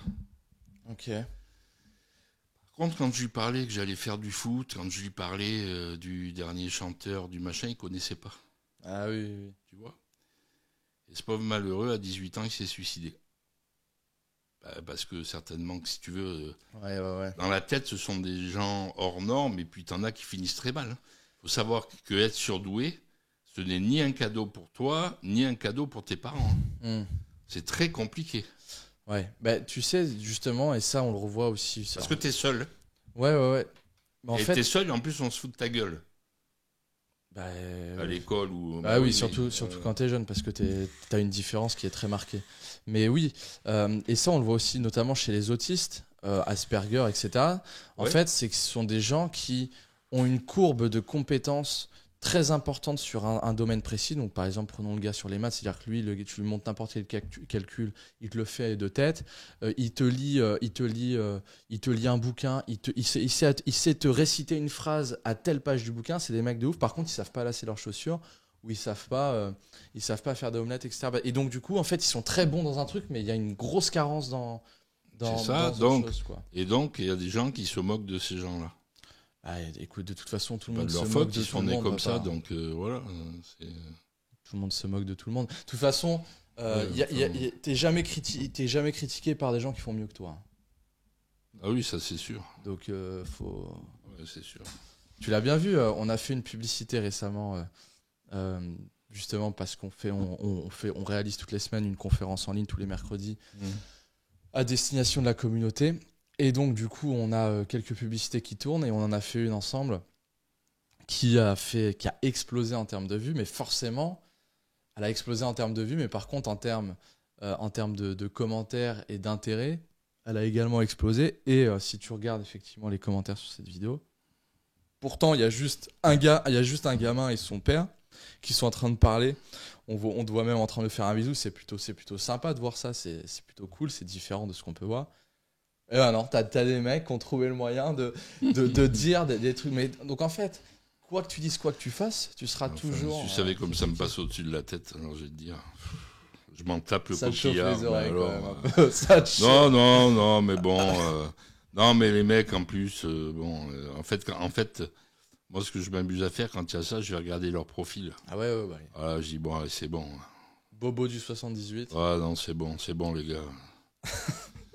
Bon, en fait, ils ont que ça à faire, quoi. Mais tu sais que moi, je regarde les réseaux, évidemment, avec le foot et tout, on est présent un peu partout. Puis même moi, Facebook, Instagram, enfin surtout Facebook, parce que je suis vieux. Donc, je vais jamais, en fait, quand je tombe sur un truc, c'est très rare que j'aille voir les commentaires que je regarde des fois les commentaires des gens, mais moi, je ne mets jamais un commentaire. Ou alors quand c'est un pote, tu vois. Quand c'est un pote, oui, tu vois. Ouais. Mais sinon, un mec que je connais pas qui met des trucs, même si ça me plaît pas, je vais pas aller l'insulter. Par contre, sur les podcasts, t'as été voir les commentaires. Tous les jours, t'allais voir les commentaires. Ah oui, ça m'intéressait. Ça m'intéressait, ouais. Voilà. Oui, ça m'intéressais. Je voulais voir un petit peu qu'est-ce que ça avait donné, parce que si on avait eu que des trucs, voilà, je dis bon, je vais pas continuer à faire ça, c'est pas la peine. Mais c'est intéressant, mais pourquoi ? Si les gens t'auraient chié dessus en commentaire, pourquoi ? Non, mais parce qu'à un moment donné, si tu veux, bon. Mais attends, papa. Ouais. Oui, mais je vois ce que tu veux dire. Tu fais le podcast pour. T'aurais insisté un peu, je l'aurais refait quand même. Hein. Tu fais pas le podcast pour ce que les gens vont penser. Tu fais le podcast parce que ça te fait plaisir d'être avec nous autour d'une table. Oui. Non, mais j'aime bien regarder les commentaires quand même. C'est normal, c'est humain. Voilà. Après, s'il y en a qui nous chient dessus, c'est pas grave. Hein. C'est quoi ta réponse aux gens qui aiment pas ce que tu fais ? Non, mais moi je parle pas aux cons, donc. Il y a quelques années, je me suis interdit de parler aux cons, parce que le con, c'est intéressant ça. Je préfère avoir devant moi. Ça fait longtemps que je me dis ça. Je préfère avoir devant moi un mec méchant, qui dans sa tête est méchant. Il a la méchanceté en lui. Pourquoi ? Parce que je sais que ce mec-là est méchant. Je sais que ce mec-là est méchant, donc je fais en sorte de... Mais quand tu es en face un con, le con est imprévisible. Un con, c'est un con. Ouais. Tu vois ? Donc, c'est la connerie. Non, ça, je peux pas. Je peux plus. C'est quoi pour toi vraiment la connerie? Non, mais un con, c'est un mec qui connaît pas ta vie et qui va te juger, tu vois. Qui va dire, tu vois. Un gros con, quoi. Tu vois. Donc, moi, toi, je me méfie du con. Parce que le con est imprévisible. Méfiez-vous des cons. Mais enfin, en même temps, moi, je suis certainement le con parce que on est tous le con de quelqu'un. Parce qu'on est tous le con de quelqu'un, tu vois. Mais tant que t'en es conscient, ça va. Est-ce que les gens ont conscience parfois? Mais après, non. Mais... moi, je sais que des fois, je suis con. Hein. Et puis après, je me dis, ouais, t'aurais pas dû... T'es un peu con quand même. Mais bon. Mais bon, ça va. Tu endors pas. Ça va. Ouais, ensuite, il y a un point qui serait intéressant à voir. Bah, toi aussi, t'es un peu con des fois. Bah oui, évidemment. Ouais. Qu'est-ce que t'aimerais savoir? Les gens, tu vois, si on parle des haters, des gens qui commentent, tu vois, on va dire les gens aujourd'hui sont à la recherche vraiment d'attention. Alors encore plus maintenant qu'il y a les réseaux sociaux, vraiment ils veulent des likes, ils veulent des commentaires. D'ailleurs chez les jeunes c'est dramatique, notamment chez les jeunes filles, même les jeunes hommes, parce qu'en fait ce qui compte c'est de prendre la meilleure photo avec le meilleur angle de vue pour avoir un maximum de likes parce que ils vont se sentir valorisés, etc. Ouais. Donc tout le monde, on est dans une génération, en tout cas la mienne, et même celle qui nous succède, donc ils sont vraiment dans une génération où on cherche l'attention, il faut chercher le buzz, il faut à tout prix. Buzz, surtout le buzz, ouais. Pour ensuite, justement, pas forcément utiliser ce buzz à but monétaire, mais plutôt juste à but pour se faire connaître, pour se faire connaître, pour se valoriser. Toi, c'est quoi un petit peu ton avis, ton point de vue sur toute cette nouvelle génération qui, à 10 ans, ont un téléphone, sont sur TikTok, ou sont en train de se maquiller, faire des conneries, des choses qui sont je trouve qui sont complètement improductives pour la culture. C'est la société qui change dans le côté pas bon. Et c'est quoi le côté pas bon? C'est-à-dire que tu peux être sur les réseaux et faire des trucs sympas, tu vois. Apporter de la valeur. Apporter de la valeur ou faire des tutos sympas. La nana qui se connaît en maquillage montre... moi, ça me pose pas de problème. Après, quand t'en as une, là, j'ai vu, là, il y a pas longtemps, elle vend ses petites culottes pas lavées, elle vend l'eau de son bain. Tu dis, bon, il y a des dérives, quoi, quand tu vois des nanas qui font la promotion du Botox et de ci, de là, et qu'en fait... le médecin se retrouve au tribunal parce qu'il a fait n'importe quoi. Bon, voilà. Après, tu as des dérives, mais je dirais que c'est des dérives dans tout. Moi, tu sais, sur les réseaux, alors déjà, je me suis interdit de liker des trucs politiques ou de faire de la politique. Parce que tu en as sur les réseaux, c'est énorme. Mais des gens, même des gens plus âgés comme moi, tu vois, les mecs, ils se détruisent. Donc ça, déjà, moi, c'est banni. Je ne commande pas quelque chose de politique, même si j'ai un copain qui met quelque chose de politique, je n'irai pas le liker. Voilà. Au moins, tu as la paix. J'ai pas envie de me prendre la tête, j'ai pas que ça à foutre, de me prendre la tête à répondre, tu vois, voilà. Et ouais, il y a des dérives, hein, c'est sûr. Hein. C'est compliqué, quoi. Les réseaux, tout le monde fait son buzz, tout le monde dit n'importe quoi.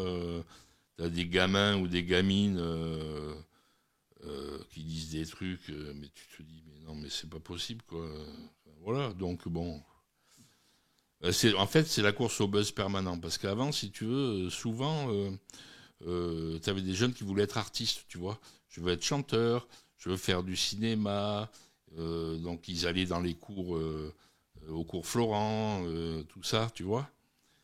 Et maintenant, quand tu poses la question à des jeunes, alors tu veux faire quoi plus tard? Je vais être connu, quoi. Ah bon, je vais être connu, mais ça veut rien dire, je vais être connu. Tu vois? Ben non. Demain, je vais planter 3 coups de couteau à un mec, je vais être connu, tu vois? Pour moi, la plus belle, on va dire la vertu dans le fait d'être connu, c'est d'être connu malgré toi, en fait. Par un travail de qualité, par quelque chose, justement, que tu fais d'extrêmement bien. Ouais, mais en fait, si tu veux... Mais pas le but d'être connu pour être connu, tu vois. Parce que écoute, c'est la société qui est devenue comme ça. Moi, je fais partie d'un club de foot, donc je fréquente des parents, des jeunes et tout. Combien j'ai vu de parents, pour eux, leur fils, c'est le futur Mbappé, quoi. Tu vois. Puis quand tu le mets sur le terrain, on en est à des années-lumière. Et tu as fait du tennis, tu te souviens les parents au tennis quand tu joues au tennis? Mais les mecs, ils sont barjots, quoi. Tu vois. Ouais. Tout ça parce que ils veulent une reconnaissance. Le père veut, à travers son fils, il ait la carrière que lui, il a ratée, tu vois. Voilà. Moi, je me souviens, tu faisais du tennis à un bon niveau, tu as gagné quelques tournois, t'étais bien. Hein. Et puis un jour, tu me dis, papa, je veux faire du foot. Oh putain.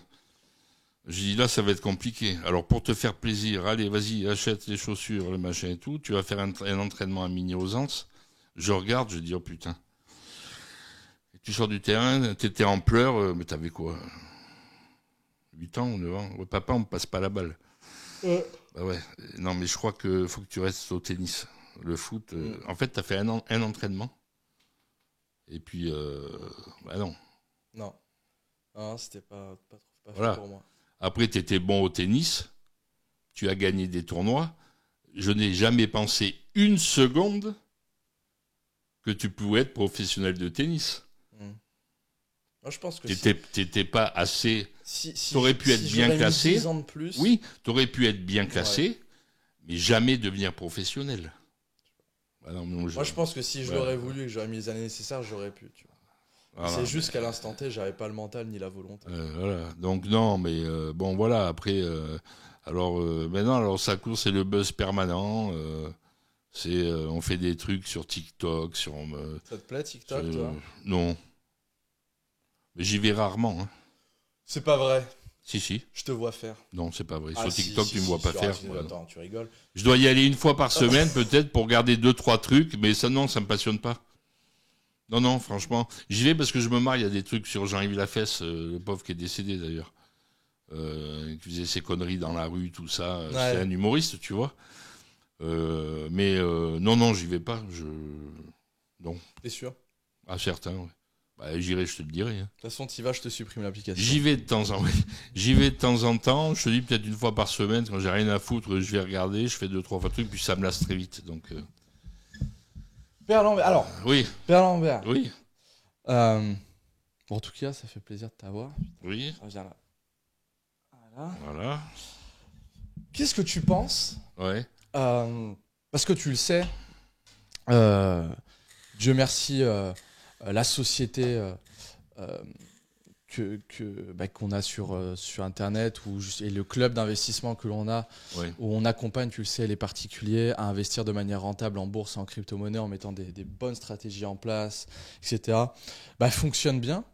Mais tu le sais que du coup, on a la chance aussi, l'opportunité dans cette société d'avoir justement des professionnels de la bourse, de la crypto comme Emmanuel, qui sont des gens très très brillants dans leur domaine et qui, grâce à eux, permettent aux milliers de clients que l'on accompagne d'être rentables sur ces marchés et de pouvoir justement avoir un quotidien plus confortable, une liberté financière, etc. Mais il y a encore des gens, et on le voit sur nos conférences, tu sais, notamment des gens qui, c'est vrai, la plupart des gens qui nous suivent ont entre 35, 65, 70, se disent, putain, est-ce que ça fonctionne vraiment, tu vois? Est-ce que vraiment, parce que tu vois, on est une équipe très jeune, tu vois, on a la moyenne de notre équipe, c'est, je sais pas, entre 26 et 35 peut-être. Et des fois, c'est un peu dur, je pense, pour les gens de se dire, tu vois, il y a des jeunes qui ont entre 25 et 35 qui vraiment obtiennent des résultats très importants sur le domaine de la crypto et de la bourse, et parfois peuvent se poser la question de la légitimité. Tu vois, dans le fait d'enseigner des méthodes ou de partager des opportunités d'investissement. Toi qui connais ça de près parce que tu es mon père et tu sais que ce qu'on propose fonctionne, a fonctionné pour toi, etc. Qu'est-ce que tu dis justement à ces personnes-là qui sont peut-être un peu plus âgées et qui sont sceptiques de par peut-être la... Il n'y a rien à dire. C'est ça qu'il faut comprendre. Ouais. Il n'y a rien à dire. En fait, ça ne sert à rien d'essayer de convaincre. Parce que c'est des croyances qu'ils ont. Écoute... je vais te parler de quelque chose, tu le sais, je ne vais pas dire de nom non plus. Quand tu as commencé, et que tu gagnais déjà très très bien ta vie, quelqu'un que je connais très bien, qui a dit à un autre copain à moi, qui a dit, mais comment on peut confier de l'argent à un gamin de 22 ans? Alors déjà, il n'a rien compris, parce que vous ne touchez pas à l'argent des clients. C'est-à-dire que le client met son argent sur une plateforme, donc toi, tu ne touches pas à l'argent des clients. D'ailleurs, parce que tu n'es pas affilié et agréé. Et 2, je t'ai toujours conseillé fortement de surtout pas faire ça. Pour une fois, tu m'as écouté. Et donc voilà, donc tu ne peux pas. Moi, je crois qu'il faut rien dire.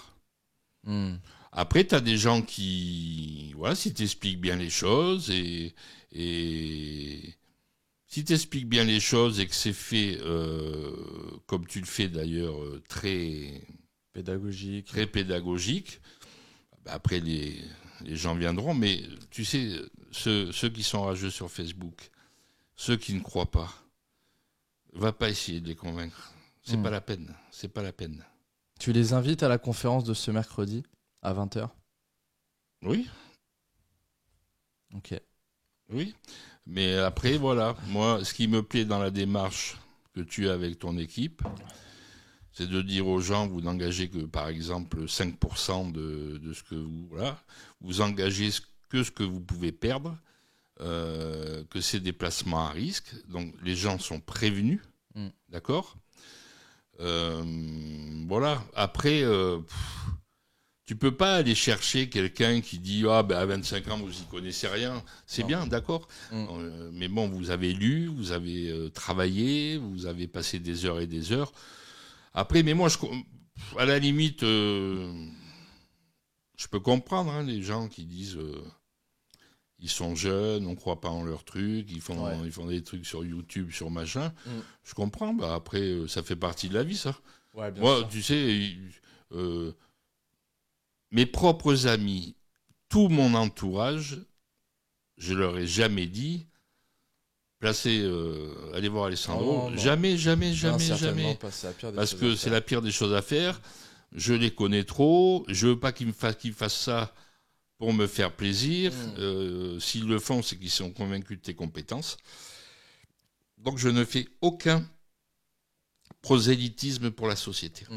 Et tu as bien raison, Père Lambert, parce que nous n'avons pas besoin d'eux. Parlons. Ah oui, parce que. Oui. Père Lambert, il est chaud aujourd'hui, ça fait plaisir de l'avoir avec nous. Tu te régales. Allez, vas-y. Ah là là. Ah, tu sais que ça me fait plaisir quand même. Bah oui, pourquoi moi aussi, Parce moi que aussi. le plus tard possible, quand tu partiras, eh bien, on aura laissé un héritage pédagogique, amusant, divertissant, je ne sais pas, les gens le prendront comme ils veulent. Je serai pas là pour le voir. Mais on a des vidéos qui seront là et qui demeureront là. Ben voilà. Garde-les bien précieusement, tu te les repasseras quand je serai plus là. Voilà. Bon, justement, parler des investissements. Toi aussi, l'investissement te connaît bien puisque tu as aussi beaucoup investi dans ta vie, dans plein de choses. Sur quelle base? Donc investissement, ok, donc on peut parler investissement dans un business, investissement dans des actifs, immobilier, bourse, etc. Plein de choses, investir en soi. Investissement au sens large. Sur quels critères, toi, tu te bases pour te dire, ok, ce truc-là, c'est un bon investissement, j'y vais, je mets mon pognon? C'est compliqué parce que j'ai fait beaucoup de conneries, donc... C'est quoi ton meilleur investissement que tu as fait dans ta vie? Moi-même. Quelque part. Après, j'ai fait des investissements immobiliers, ça s'est cassé la gueule. Mes investissements business, ça a été. J'ai fait une liquidation judiciaire, ça arrive à tout le monde, voilà.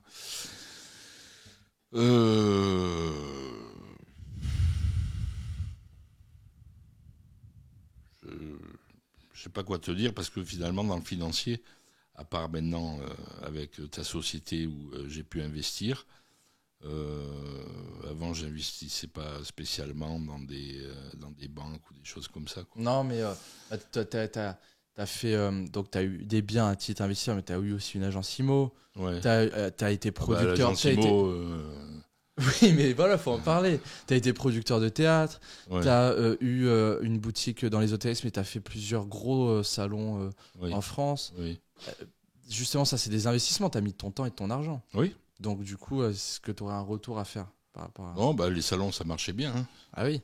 Je vendais de la crème à la bave d'escargot et de la crème à la base de serpent pour la nuit. Ça marchait très très bien, c'était très en vogue. Donc j'ai fait un gros carton avec ça. En fait, moi, à chaque fois que j'ai eu un peu d'argent, en fait, je ne le plaçais pas à la banque. C'était toujours pour investir dans un truc qui pouvait m'en rapporter encore plus, tu vois. Donc, c'est pour ça que j'ai vécu des aventures. Voilà, agence immobilière, la boutique. L'agence IMO, tu peux nous expliquer d'où ça t'est venu et comment ça a terminé? L'agence IMO. Oh putain. Je dis bonjour à mon pote parce qu'on est restés copains. J'avais un pote qui était plus âgé que moi et qui me dit, Didier, lui il était dans l'immobilier, c'était un bon. Hein. C'est un bon, je crois, toujours il est à la retraite mais il bosse un peu. Et il me dit, tu veux pas qu'on monte une agence immobilière ensemble et tout? Je dis, why not? Je dis, moi je sais un peu faire parce que j'avais acheté des apparts, tout ça. Ouais. Donc je partais à la recherche de mandats et tout, tu vois, ça a duré 9 mois. Et puis, un jour, je ne le vois pas arriver à l'agence. Je dis, putain, je l'appelle, mais il ne répond pas. Et en fait, ça faisait 8 ans, en fait, qu'il avait fait une cure. Il ne buvait plus. Et là, il se remet à boire, ce con-là. J'ai dit, putain, je me suis retrouvé tout seul alors à l'hôpital et tout. Il est parti en cure parce qu'il avait la bouteille de whisky dans la bagnole et tout. Enfin, bon. Il m'en voudra pas que je raconte ça parce que bon, d'abord je dis pas qui c'est. Et suite à ça, si tu veux, il va à l'hôpital. Et un jour, je vois un mec arriver. Donc j'avais un client, on devait aller signer chez le notaire. Tu vois, j'avais vendu une baraque. Et je vois un mec arriver 5 minutes après, il venait signer chez le notaire le compromis de vente. Pour la même baraque. Putain, je me trouvais avec les deux mecs là. En fait, de son côté, si tu veux, donc j'ai tout annulé. Enfin, bon, machin. Et puis, on a mis l'agence en croix, quoi. C'est dommage parce que ça faisait 9 mois qu'on était là, on commençait à bien bosser, tu vois. Cette boîte qu'il avait. Ah non, mais alors les associations, ça m'a. J'ai été associé avec ta mère, ça s'est terminé en eau de boudin. J'ai été associé avec ma deuxième compagne, ça s'est terminé en eau de boudin. On travaillait ensemble, donc j'ai une expérience pour travailler avec sa compagne. Moi, c'est chaud. Alors, l'autre, je m'associe pour faire de l'immobilier, il tombe dans l'alcool. J'ai dit, putain, les associés, tu vois, alors quand je faisais mes salons, j'étais tout seul, tu vois. Bon. Et c'est là où ça a mieux marché, finalement. Et donc, un associé, maintenant, je me dis que si on a besoin d'un associé, parce que des fois, on a besoin d'un associé, hein, on n'a pas l'argent nécessaire tout seul, je me dis qu'il vaut mieux, il faut jamais le faire je pense qu'avec un ami, c'est compliqué. Avec un ami. Par contre, j'ai autour de moi des gens qui ne se connaissaient pas, qui se sont connus, qui se sont associés tout de suite, et qui sont devenus des amis. Parce que ça matchait super bien dans le boulot, tout est, tu vois, nickel. Et je pense qu'il vaut mieux prendre ce biais-là que de s'associer directement avec un ami. Je suis d'accord avec ça. Parce que là, ça peut casser et l'amitié et beaucoup de choses. Donc après, j'ai refusé, parce que j'ai été beaucoup sollicité par des gens que je connais pour m'associer avec eux sur divers business. J'ai toujours refusé après. J'ai dit, non, il y en a marre. Voilà. Ok. Mais travailler avec sa compagne, ouf. Après, il y a 24 heures sur 24, il y en a qui arrivent. Hein. Chapeau. Ouais, et après, ça demande de la gestion, je sais pas. Moi, ça ne m'est jamais arrivé et je t'avoue. Il faut gérer le truc, il faut gérer les émotions, il faut gérer. Enfin, c'est compliqué. Ouais. Tu te retrouves le soir à la maison, il faut éviter de parler de la journée que tu as passée, ce qui n'est pas toujours évident. Enfin, non, c'est compliqué. Mais encore, qu'est-ce que t'en penses, toi, de ça? De travailler avec sa compagne? Ouais. Non, je pense que c'est un. Moi, ça ne matcherait pas avec ma vision des choses. Parce que moi, le soir, en fait, quand je rentre, quand je coupe mon téléphone, moi, à partir d'une certaine heure, mon téléphone s'est désactivé, donc j'ai plus les notifs. Parce que du coup, je coupe. Et si le soir, du coup, je me retrouve avec ma compagne et qui effectivement, comme tu dis, tu travailles avec, donc tu reparles encore boulot, bah moi, en fait, au bout de 3 mois, je fais une dépression, quoi. Tu vois, parce que du coup, j'attends de ma compagne, moi, qu'elle m'aère l'esprit, Ouais. voilà, qu'elle soit agréable et qu'elle me parle d'autre chose, quoi, qu'elle me parle pas de business. Moi, ça a été ça, hein, à la boutique. Un soir, je rentre et je me dis, putain, je te supporte plus. Je lui dis, ça tombe bien, moi non plus. Donc je m'en vais, puis je me suis barré. Ah ouais. Bah oui. Qu'est-ce que tu veux que je te dise? Voilà. Ouais. Je te supporte plus. Moi non plus. Je te supporte plus, bah moi non plus, ça tombe bien, je vais me barrer. Et ça s'est fait le lendemain? Oh ben, j'ai mis 1 mois et demi à trouver un appartement, puis je me suis barré. Ça faisait combien de temps? 12 ans. Ouais. Comme quoi? Ben ouais, parce que je pense qu'on n'aurait pas travaillé ensemble Je le sais. et je pense que ça aurait duré certainement un peu plus, ou pas, j'en sais rien, tu vois. Mais bon, voilà quoi. Ok, papa. Très bien. T'as passé un bon moment? C'est déjà fini? Tu passes un bon moment? Oui. Bon alors du coup, Alessandro, tu me quittes pendant quelques mois? Non, je te quitterai jamais, papa. Ouais. Mais tu rentres à mais Dubaï? physiquement, ouais, je pars le 26. Le 26 quoi? Enfin, on Septembre? part le 26 septembre, normalement. Ah, mais je croyais que c'était le 26 octobre, moi. Et tu reviens au mois de décembre pour les fêtes? Ouais. D'accord. Ou mi-novembre, je verrai. Alors Dubaï, qu'est-ce que tu trouves toi? Parce que moi tu m'as invité là-bas. Ouais. J'ai passé 15 jours. 15 jours, bon, tu m'as fait vivre une vie de rêve. Moi c'est pas la vraie vie ça. Bon. Et toi, qu'est-ce que tu vraiment tu aimes à Dubaï? Parce que j'y retournerai certainement te voir un de ces quatre pour être avec toi, mais après t'as vite fait le tour quoi. Les restos, les discothèques. Écoute. Et aller se baigner avec des nanas refaites de partout là, qui ressemblent à rien.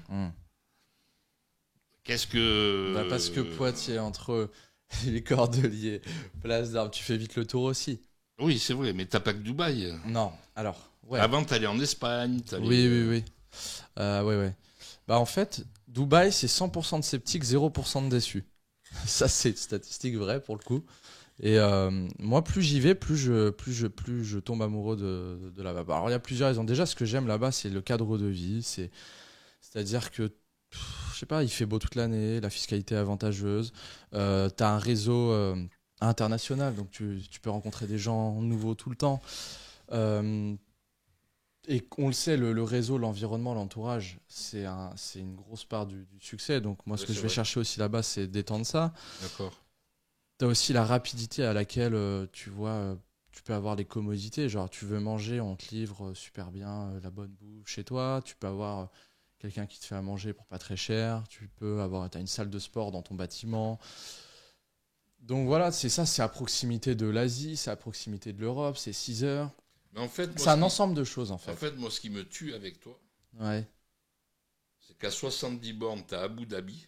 J'y suis jamais allé. Et t'y vas pas. Bah, va visiter. Ne me dis pas que t'as pas des moments où... voilà. J'en ai, mais le truc, c'est que... en vrai, regarde. Quand tu voyages et que t'es seul... quand tu visites, t'as bien vu quand je vous avais emmené à Marbella avec maman, Franck et toi, on a fait des choses parce que c'était maman qui était à l'initiative de dire voilà, on va aller visiter tel truc et tel truc. Mais quand tu es seul, que tu es dans un pays, tu te rends compte qu'au final tu fais vite les mêmes choses. Si, ou quand j'y vais et que je suis avec Jo, on bosse, on se fait livrer notre bouffe, on fait du sport et on dort et on fait ça tout le temps. Et dans les temps libres, on va se faire un resto, mais on se dit pas bon, ce samedi-là, on appelle pour organiser un machin. Alors on devrait le faire. Je pense que c'est... Mais c'est vrai que je visite pas assez parce que c'est pas une initiative perso. Si j'irais avec ma copine, si j'irais, et que toi c'est pareil. Regarde. Quoi? Quand ça y est, il va me ressortir le truc des musées. Ah non, mais écoute, vas-y. Quand tu vas dans un pays, regarde, quand on était à Marbella, ouais. ok, même quand on était à Dubaï. Ouais. Non, enlevons Dubaï. Quand on était à Marbella, Ouais. regarde, on faisait quoi? On faisait les restos, on faisait la plage et on était à la maison. Oh. On faisait pas. Oh non, on non, s'est non, baladé. non, non. On mais s'est baladé, on a vite. fait du vélo, on est monté dans le village en haut, là, on a fait le village des Schtroumpfs. Avec maman, parce que c'est maman qui organisait ça. Peu importe. On a fait on a fait plein de trucs à Mais Marbella. c'était pas toi qui étais à l'initiative. Moi, c'est exactement pareil quand je suis à Dubaï. C'est pas moi tout seul qui vais me dire bon, ben, je vais prendre mon sac à dos, je vais à Abu Dhabi visiter le musée de je sais pas quoi. Moi, il faut que je soit quelqu'un qui soit avec moi qui me drive pour ces trucs-là, tu vois. Ah bon? Sinon, moi, je travaille. Je suis mieux devant mon PC dans ma tour, faire du sport, manger, dormir, bosser, quoi. Et aller au resto une fois par semaine, tu vois. Enfin. En fait, je crois que beaucoup d'hommes, on est comme ça, en fait. Parce que je vois ta mère et Franck. Franck, lui, il reste très tranquille. Et ta mère, elle a la bougeotte. Elle a toujours eu la bougeotte. Et bon, Franck, alors des fois, j'appelle. Je dis, vous êtes là, je viens prendre le café. Non, non, on est en train de visiter un château. Elle adore les châteaux. Et tu vois, alors que donc elle traîne Franck là-bas, mais après il est content, Franck, tu vois. Mais sinon, c'est pas lui-même qui le fait. Je leur passe le bonjour.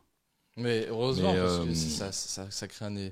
c'est stimulant d'avoir une personne qui te dit bon allez tiens ça te bouge aussi, ça t'enlève tes chaussures aussi, tu vois. J'ai une question à te poser, moi. Ouais, dis-moi. Est-ce que tu as des véritables amis? Alors, des véritables amis? Ouais. Pas le pote du coin. Et déjà, pour qu'on... Je vais te répondre à cette question, je me suis posé cette question aussi. Et c'est quoi pour toi l'amitié? Ouais. Alors, un ami, pour moi, c'est quelqu'un, tu crèves sur l'autoroute à 3h du mat, tu as besoin qu'il t'aide. Ça, c'est des clichés. Non, mais ou même, je te parle, un ami, c'est quelqu'un qui est là, qui est là dans les pires moments. Que ce soit, si il a besoin de t'héberger, tu as besoin d'argent, tu as besoin de quoi que ce soit, d'attention ou quoi, il sera là. Donc, pour moi, c'est ça un ami. Aujourd'hui, oui, j'ai des amis, et ça se compte sur les doigts d'une main. Mais surtout des amis que j'ai eu l'occasion. En fait, parce que un ami, quand est-ce que tu peux te dire ah celui-là c'est mon véritable ami? Que lorsque l'amitié a été mise à l'épreuve. Donc moi, des amitiés mises à l'épreuve où j'ai pu tester de manière multiple l'amitié, on va dire la solidité de l'amitié en question, je dirais que j'en ai 4, tu vois, 4 personnes. C'est bien déjà, 4. Ouais, j'en ai, je pense que j'en ai 4. Tu penses? Non, écoute, j'en ai 3 de sûr et je pense que j'en ai 4. D'accord. Voilà. Que j'ai testé. Et toi, tu en as? Bah oui, tu les connais. Hein. Tu en as, ouais. Ouais, tu les connais. Mais moi, je suis très... assez possessif en amitié. Pas possessif dans le mauvais terme, si tu veux. C'est-à-dire qu'un vrai ami, c'est un vrai ami et pas possessif en termes que s'il a un autre ami que moi, je suis jaloux, tu vois. Non, pas du tout. Mais pour moi, c'est quelque chose de peut-être encore plus puissant que d'être amoureux, tu vois. L'amitié, c'est quand même un truc... voilà quoi. Alors, ça plaira pas à certaines personnes, mais il faut une amitié virile, tu vois. Dans le cerveau, je parle. Voilà. Oui. J'ai la chance d'avoir ça. Ouais.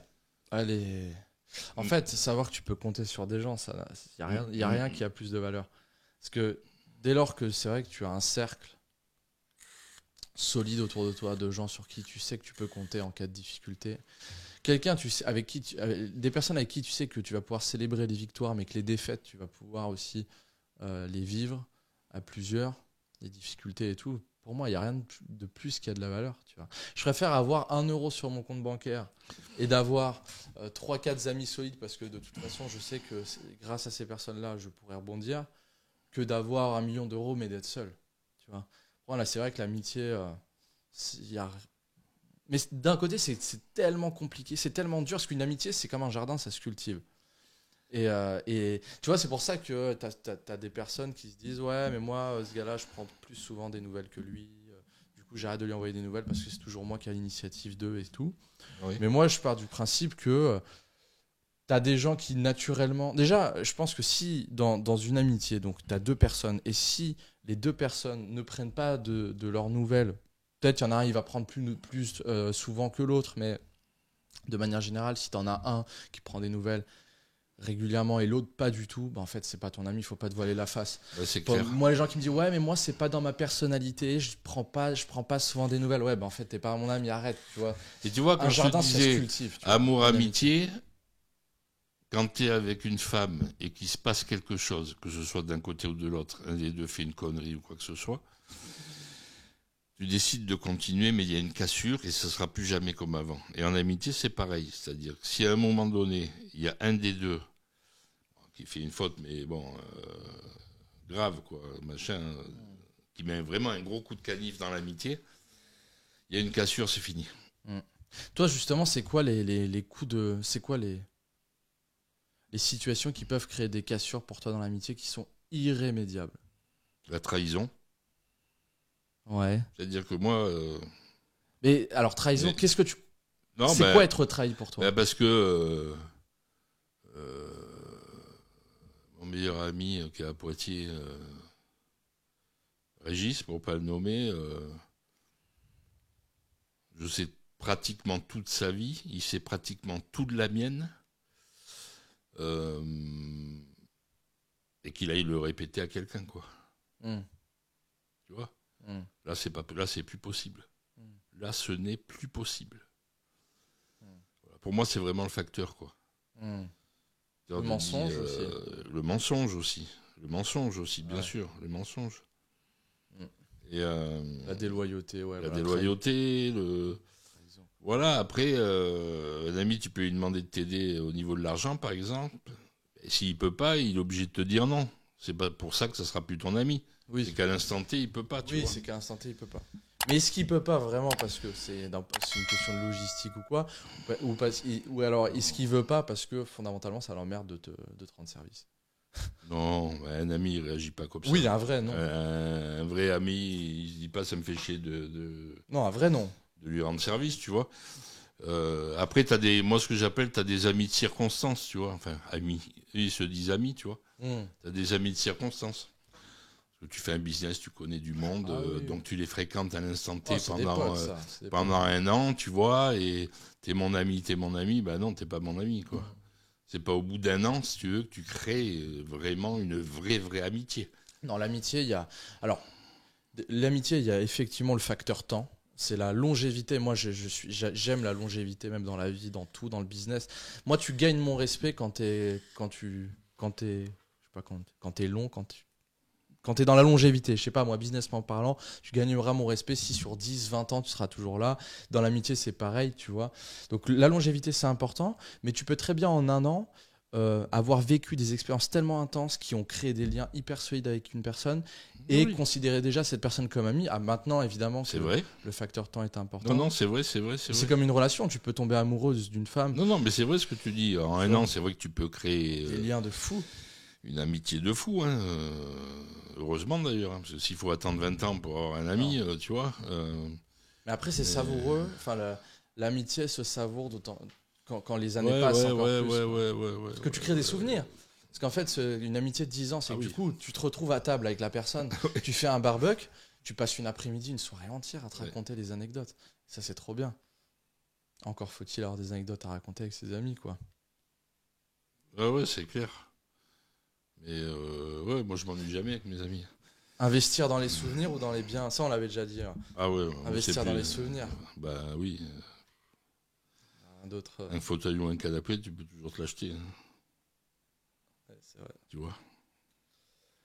Après des souvenirs, voilà, c'est hyper important, quoi. C'est quoi ton plus beau souvenir que tu as avec moi? Ouf. Ouais, mais là, il y en a beaucoup. Donc, allez, je sais pas, sors ton top 3. Nos 15 jours à Dubaï.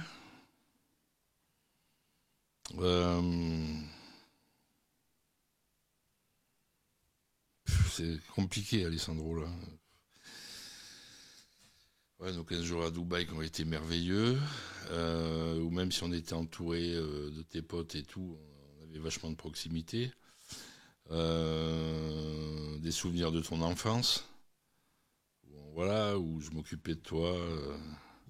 On faisait du sport ensemble. Voilà, et puis après, quand tu as eu 18-19 ans, c'est pareil. On faisait plein de trucs ensemble. Donc voilà, c'est un peu tous ces moments. Mais vas-y, cite-les, tu vois, je te demande. Non, Soit non, vertical. non, mais je vois pas. Ah, t'as pas de. Ouais. Il y a un tas de trucs, si tu veux. Hein, donc, non, un en particulier. Moi, mon.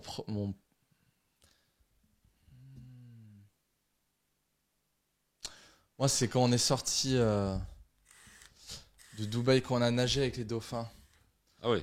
Là, je t'ai vu la larme et tout. Tu vas faire tu m'as vraiment remercié. T'étais très heureux. Et tu vois, après, c'est difficile. Hein, non.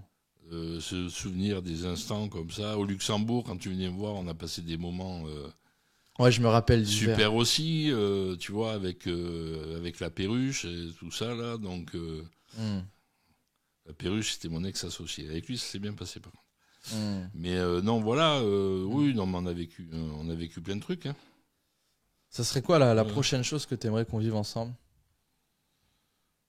Je sais pas. Là, comme ça, tu me dis ça à brûle pour point. Bah alors, vas-y. Je sais pas. Honnêtement, j'en sais rien.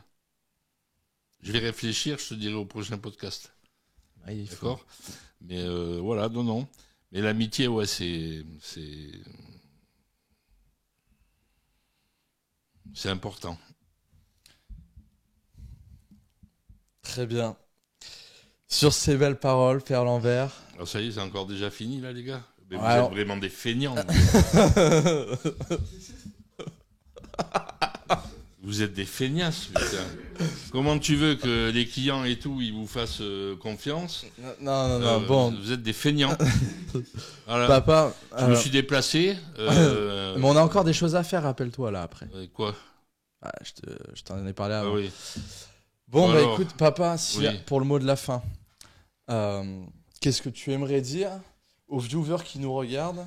Parce que moi, je vais leur dire une chose. Comme j'ai vu qu'il y avait beaucoup de gens qui nous suivaient, donnez vos idées. Dans les commentaires. Dans les commentaires sur ce que vous voulez qu'on parle. Des choses peut-être plus... On aille plus dans le détail sur certaines choses. Des thèmes que vous voulez qu'on aborde. Et puis, je me ferai un plaisir de traiter ça. Voilà. Ok.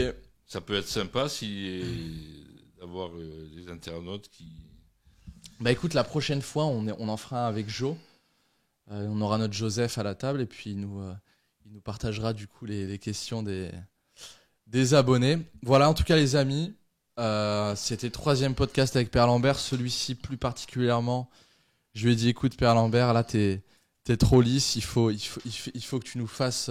il faut que tu sois comme dans la vie de tous les jours. Et là, je pense que vous l'avez vu, il y a été...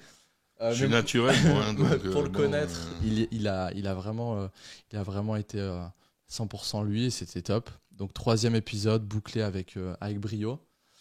Pour le prochain, il n'y aura de prochain podcast que si vous le demandez dans les commentaires, les amis. Et puis effectivement, n'hésitez pas à partager des thèmes, des sujets de discussion que vous voulez qu'on aborde et on le fera avec grand plaisir. Puis la prochaine fois, parce que vous le savez pas, mon père est un bel amateur de whisky et donc il m'a aussi transmis cela à tort ou à raison. Et donc pour le prochain podcast, il se peut, du coup, qu'on fasse un apéro podcast. Vous avez eu l'habitude de voir quelques apéro podcasts avec Joe, mais là, on en fera peut-être un ensemble et puis on répondra, on traitera les sujets que les abonnés auront décidé. Qu'est-ce que t'en penses? Moi, c'est avec grand plaisir, mais il faut que ça se fasse avant que vous partiez à Dubaï. Ou ça se fera à Dubaï, tu viendras nous rejoindre à la maison. et on le fera ensemble. Non, mais pas à Dubaï. Ici. Tu me check ou quoi? Non, je te check pas. C'est le bisou, rien. Allez. Je suis à l'ancienne, moi. Allez, allez, dépêche-toi. Un bisou, toi. Voilà. Bon, les amis, évidemment, vous le savez, instant Merci YouTubeur. tout le monde d'avoir écouté le petit instant miteux. On s'abonne à la cloche, les amis, si ce n'est pas fait. Qu'est-ce qu'il y a, Joseph? Ah. Notre Joseph aux platines. Oui, les amis, donc merci. N'hésitez pas à vous abonner, à liker la vidéo si ce n'est pas fait, à activer la petite cloche pour être averti en temps réel des sorties des nouvelles vidéos. N'hésitez pas à un maximum de force au papa en commentaire. Hein. Merci, papa. Et merci à Joao pour la technique. Et merci, notre Joseph. Les amis, à Bravo, très bientôt. Joseph. Merci. On t'aime. Ave Joseph. Ave Joseph.